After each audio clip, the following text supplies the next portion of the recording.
It's your boy Jay McLevin here on the afternoon show. We got Chris, Tony, and Logan on board.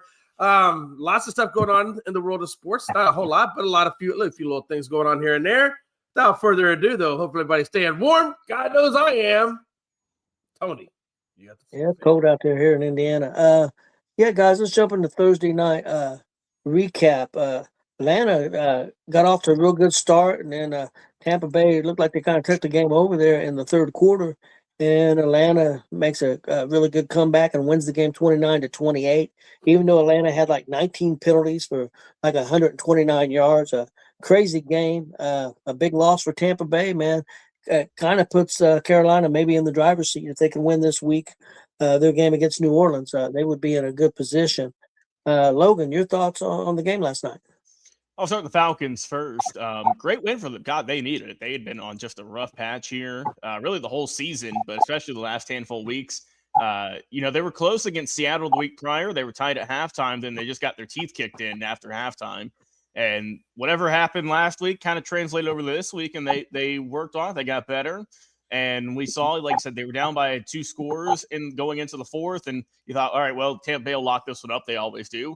But whatever was said, whatever either Kirk Cousins or Raheem Morris said in the sidelines, it worked. And Kirk Cousins, man, he looked like he was before his injury. He looked great. The whole game, he had 3 touchdowns, all 3 going to Kyle Pitts, mind you.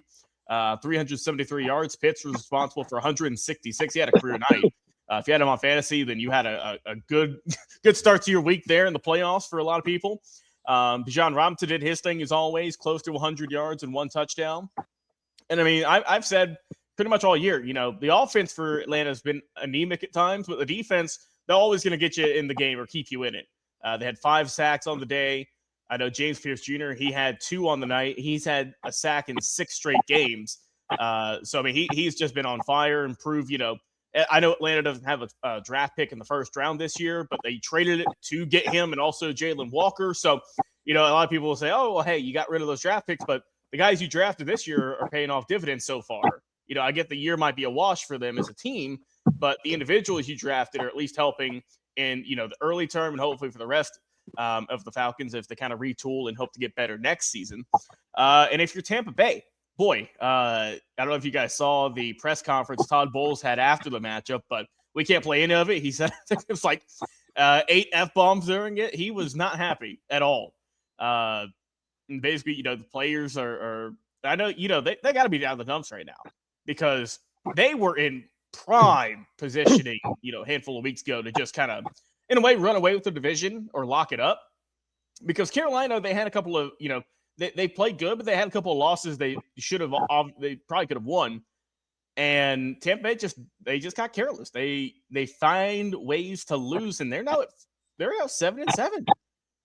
And Baker Mayfield, he did a little bit better this game, but he had been struggling a lot worse as of late. He kept him in at this one.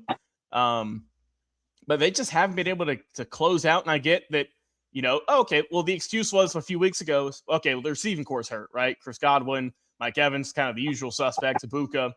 All those guys played last night.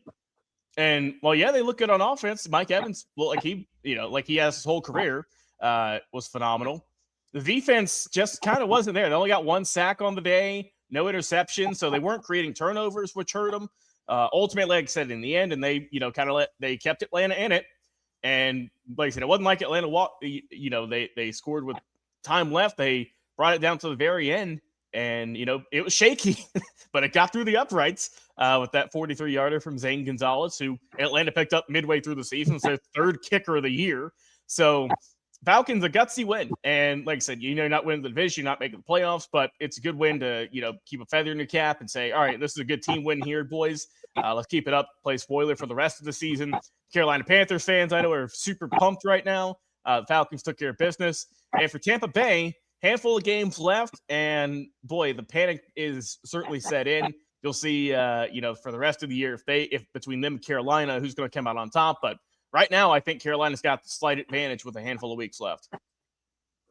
Yeah, most definitely. Because, like I said, they play Tampa Bay twice coming up in the next 3 or 4 weeks. So, definitely could be an advantage for Carolina. They got a game against New Orleans this week, so they need to win that, and they'd be a full game up on on Tampa Bay. Jay, your thoughts on the game? Yeah, man, I tell you that obviously, like we talked about a minute ago, the 15 points that they scored in that fourth quarter, Atlanta did. I mean, they definitely imploded. Tampa did. Tampa imploded that fourth quarter. And like I said, 19 penalties. I don't know how you come away with the win, but 19 penalties, and and you had a fumble. So you had 19 penalties and you had 1 turnover. So, but Bijan ran the ball well. Right, Kyle Pitts. Obviously, I was telling you earlier. Kyle Pitts had 166 yards. This is the first time I've seen Kyle Pitts actually have the kind of game that I was kind of thinking he would have when he first got drafted at the number 4 spot. And he had a couple of touchdowns to throw in on that to boot. So 166, 2 touches. Kyle Pitts really was kind of the thing there. They didn't get the 2-point conversion in the fourth, which is I thought when they kind of went for that, I was kind of worried about that, and they didn't get it. But ultimately, you got to think that Todd Bowles and that defense, if you can't get it done when they got 19 penalties and a turnover, that's a problem. And again, I think it goes back to Todd Bowles is just, I think he's on the hot seat right now. Tampa's on the hot seat. They should have won this game. They had Mike Evans back. They had McMillan back. They had a healthy Buck Irving. It wasn't like they had all these massive injuries that should have kept them from losing it. So at the end of the day, it all falls back on Todd Bowles' shoulders. It doesn't fall on anybody else's. And I think he's on the hot seat, guys. I think Raheem Morris is probably still on the hot seat as well. But I think both of those guys are on the hot seat. Chris, your thoughts on the game? Atlanta outplayed Tampa Bay pretty much the whole game. The only reason it was even a close game in my eyes is because of all the penalties and the penalties that the Falcons made. Tampa Bay got most of their points because the drives where Tampa would have had to punt got extended because of a stupid face mask penalty or offsides or just some stupid penalty on third down is what kept most of Tampa Bay's scoring drives alive, or Tampa Bay wouldn't even have had near as many points as they ended up with last night. Even if you look at the numbers, the Falcons pretty much dominated the game, except for the 19 penalties for 100-something yards. So the Falcons dug themselves that hole in the fourth quarter and was able to get themselves out of it. And if you look, even on that last drive, they hit a big first down play to get to midfield, and then like 3 penalties in a row. Now you were farther back than you started, and it was 3rd and 28.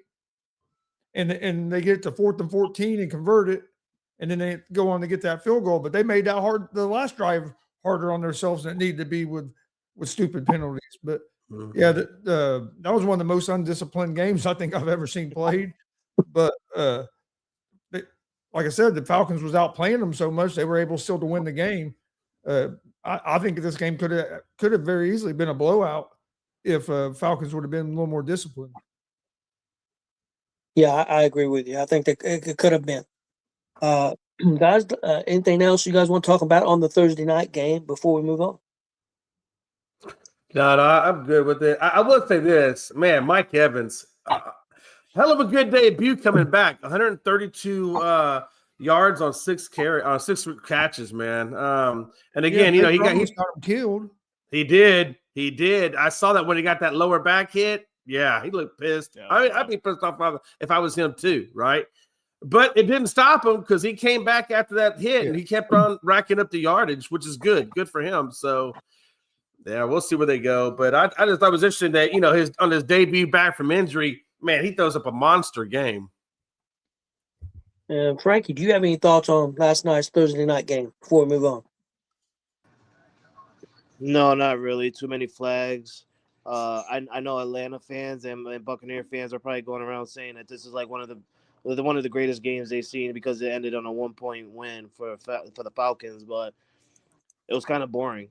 I feel like the only two that was actually doing good is Mike Evans and Pitts from Atlanta and Tampa on both sides. So, I mean, other than that, it was kind of like a boring game. Bucky Irvin had some good rushing yards as well, and Bijan Robinson also.